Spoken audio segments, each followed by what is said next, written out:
अब हम बढ़ते हैं अपने आखिरी मॉड्यूल की तरफ, जिसमें हम जानेंगे कि इंटरव्यू किस तरीके से क्लियर किया जाए। मैंने आपको पहले ही बताया कि आपको पहले सिर्फ थ्योरी एग्जाम पर फोकस करना है।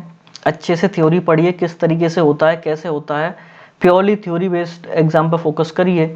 धीमे धीमे क्या जब होगा ना, जब आप थ्योरी के लिए तैयारी करेंगे और एक बार जब आप एग्ज़ाम दे के आते हैं और लिस्ट आ जाती है, उसमें आपका नाम है, फिर उसके बाद आपको इंटरव्यू के बारे में सोचना है। पहले से इंटरव्यू पर ज़्यादा फोकस करने की ज़रूरत नहीं है, डिमोटिवेशन आएगा और अननेसेसरी है, उसका आप सोच के भी फोकस करके कुछ कर नहीं लोगे। तो हम बढ़ते हैं कि अब इंटरव्यू राउंड कैसे क्लियर करना है, क्या करना है उसकी तरफ। तो आइए हम आगे बढ़ते हैं, अब बात करते हैं अगले मॉड्यूल में। इस मॉड्यूल में हम देखेंगे कि इंटरव्यू राउंड किस तरीके से क्लियर करना है। फिर से बता रहा हूँ, लिस्ट आने के बाद ही इन सब चीज़ों पर फोकस करें। सबसे पहले कि आप इंटरव्यू में फोकस किन चीज़ों पर कर सकते हैं। सो पहला क्या है कि टेक्निकल क्वेश्चंस आ सकते हैं, कि जैसे कि सब्जेक्ट नॉलेज से रिलेटेड आपसे चीज़ें पूछी जा सकती हैं। फार्माकोलॉजी के जो मैकेनिज्म ऑफ ड्रग है, किसी ड्रग का एडीआर वगैरह, या फिर रिसर्च एक्सपीरियंस, अगर आपने कोई भी पेपर वगैरह पब्लिश कर रखा है, या फिर आपने कोई भी काम जो किया हुआ है, मास्टर्स में प्रोजेक्ट जो किया है, फार्मडी में जो थीसिस की है, उससे रिलेटेड क्वेश्चन पूछ सकते हैं। और कोई आपको एक सिचुएशन देख के आपकी प्रॉब्लम सॉल्विंग स्किल्स दे सकते हैं कि suppose if this is a situation then what you will do. इस टाइप के क्वेश्चन हो सकते हैं। पैनल में कौन कौन रहेगा, इंटरव्यू जो लेने वाले होंगे वो सब्जेक्ट के एक्सपर्ट रहेंगे, फैकल्टी मेंबर रह सकते हैं, और रिसर्च गाइड जो आपके आगे जाके गाइड बनेंगे। तो फैकल्टी मेंबर, रिसर्च गाइड, ये सारी चीज़ें रहती हैं। 4 से 5 लोग आपके रहेंगे। इंटरव्यू जो आपका रहेगा मोस्टली वो 15 to 30 मिनट्स का रहता है, लेकिन कभी कभी ये एक्सटेंड भी कर सकता है आपका 15 to 30 मिनट से 1 आवर के बीच में। डिपेंड करता है पैनल के बीच में वो क्या क्या क्वेश्चंस पूछ रहे हैं और कितना लंबा चलता है। मेरा इंटरव्यू चला था नियरली 1.5 आवर्स के आसपास, लेकिन कुछ लोग थे उनका 15 मिनट्स में भी हो गया था खत्म, कुछ लोग थे इनका 40 मिनट्स में हो गया था, कुछ थे उनका 20 मिनट्स में भी हो गया था। तो टाइम वेरी करता है person to person based on कि वो कितने आंसर्स दे रहे हैं, क्या कर रहे हैं। आगे हम देखते हैं क्या क्या क्वेश्चन पूछे जा सकते हैं। टेक्निकल क्वेश्चन क्या पूछेंगे, आपके जो भी सब्जेक्ट्स स्पेसिफिक पूछ लेंगे। आपने जो भी ब्रांच पढ़ी होगी उससे रिलेटेड पूछ लेंगे। मान लो फार्मेसी प्रैक्टिस है तो उससे रिलेटेड क्वेश्चंस आ सकते हैं। कि आपने जो प्रोजेक्ट किया है उससे रिलेटेड पूछ लेंगे कि भाई इन चीज़ों को बताओ क्या किया है आपने।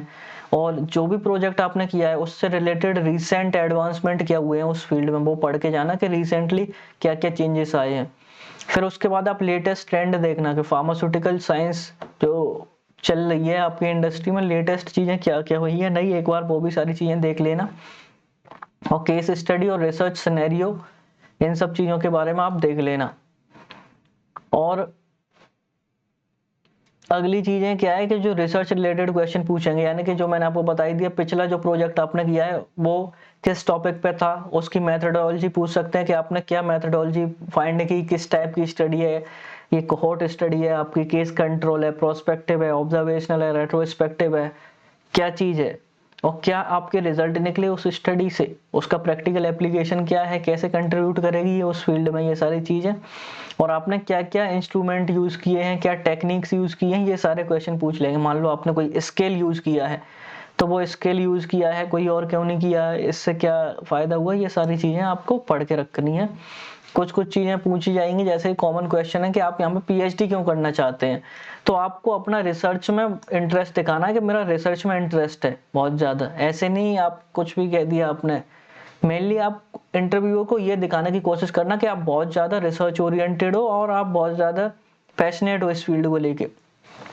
करियर गोल्स आपके क्या क्या हैं, जैसे कि आप बता सकते हैं कि मेरी ये स्टडी ऐसे की है, आगे जाके मैं इस चीज़ को और अच्छे से सीखना चाहता हूँ, तो आगे ये गोल है तो इसमें फ़ायदा मिलेगा इस तरीके से। ये आप इस तरीके से जो आपकी जो स्टडी है और पीएचडी को अपने करियर गोल से ओरिएंट करके एक ही उसमें बताइए, जिससे कि वो उसको कॉम्प्लीमेंट करे। ऐसा ना हो कि आपका जो पीएचडी क्यों सेलेक्ट करें वो बिल्कुल डिफरेंट हो रीज़न और बिल्कुल ही उसके साथ मैच ना करे, ठीक है।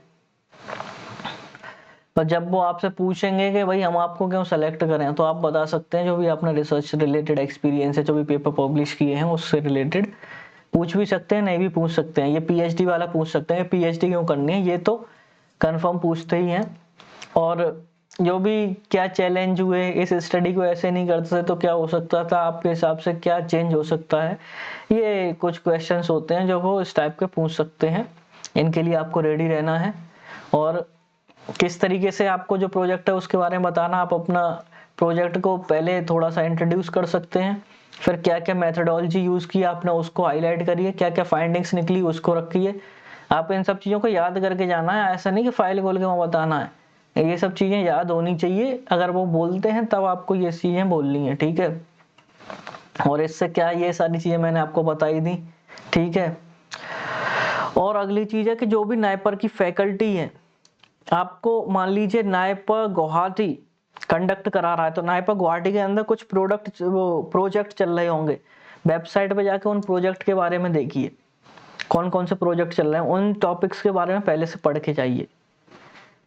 जो भी फैकल्टी हैं उस फील्ड में, मान लीजिए आपने बड़ा फार्माकोलॉजी ब्रांच, फार्माकोलॉजी में जो फैकल्टी हैं वो किस रिसर्च प्रोजेक्ट पे काम कर रहे हैं, उस टॉपिक के बारे में पढ़ के जाइए, ठीक है।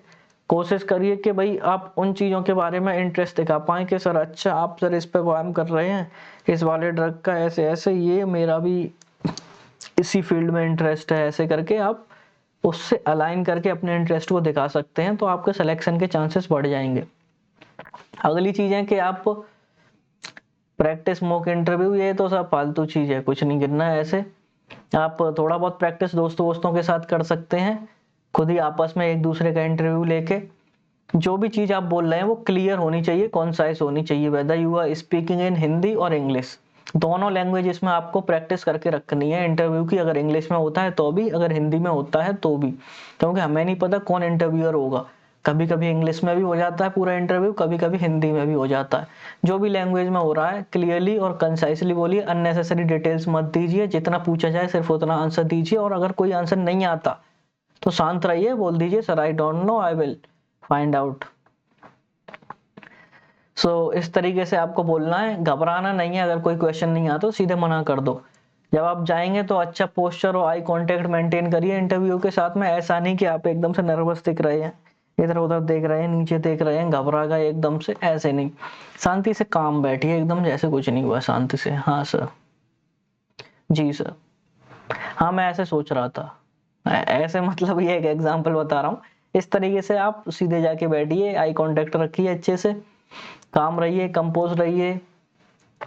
और इतना कुछ कठिन होगा नहीं जितना, आप पहले से प्रेशर में मत जाइए, मतलब कहने का ये मतलब है अपने रिस्पॉन्स स्ट्रक्चर्ड रखिए, अननेसेसरी फालतू बातें मत करिए, केयरफुली सुनिए क्या क्वेश्चन है उसके हिसाब से आंसर दीजिए। और अगर कोई नहीं आ रहा है तो एडमिट करिए कि नहीं आता है, और उसे कुछ लॉजिकल अप्रोच दे दीजिए कि भाई इस तरीके से कर सकते हैं। कुछ चीजें जो नहीं करनी है आपको, टेक्निकल डिटेल्स अननेसेसरी, उसमें कुछ ना कुछ टेक्निकल टर्म्स घुसेड़ दिए इंटरव्यूअर को इम्प्रेस करने के लिए, नहीं करना। जितना पूछा जाए कौन सा है सिंपल आंसर दो, उनको बहुत सारी चीजें आती हैं, तुमसे ज्यादा आती हैं। रिसर्च का जो भी डिस्कशन है उसमें एक स्ट्रक्चर्ड रिस्पॉन्स दीजिए, कि ऐसा नहीं कि कुछ फाइंडिंग निकली ही नहीं आपके उस प्रोजेक्ट से, और क्या आप करना चाहते हैं फ्यूचर में, उस फील्ड से रिलेटेड क्या कंट्रीब्यूट करना चाहते हैं, उससे रिलेटेड आप इंटरेस्ट दिखाइए। कोई भी कॉन्फिडेंस अच्छे से रखना है, नर्वस नहीं होना है, शांति से जाना है एकदम ठंडे दिमाग से, ये सारी चीजें हैं। और फैकल्टी के प्रोजेक्ट और उन सब चीज़ों के बारे में, जो भी कोर एरियाज हैं उनके बारे में पढ़ के जाना, ये मैंने आपको पहले ही बता दिया है। तो प्रैक्टिस करिए, प्रिपेयर करिए और कॉन्फिडेंट रहिए। ये सारी चीज़ें हमने कवर कर ली। अब मैं एडिशनली कुछ चीज़ें आपको बताता हूँ जो इन मॉड्यूल्स में, चलो इसके बाद हम इस मॉड्यूल को यहीं ख़त्म करते हैं, एक बोनस मॉड्यूल रखते हैं, उसमें मैं आपको बताऊंगा क्या क्या बुक्स हैं जो आप पढ़ सकते हैं, जनरल एप्टीट्यूड की प्रैक्टिस कहाँ से कर सकते हैं। तो ये सारी चीज़ें मैं आपको बताने वाला हूँ अगले उसमें, क्या क्या कोर एरियाज है मैंने खुद फाइंड करके रखे हुए हैं। इस बार जो न्यूज़ आ रही है कि नाइपर मोहाली कंडक्ट कराने वाला है, नाइपर मोहाली का क्या कोर एरियाज हैं वो मैं आपको बताऊंगा, वो टॉपिक्स आपको अच्छे से पढ़ के रखने हैं। तो अगले मॉड्यूल में हम देखते हैं। Thank you very much.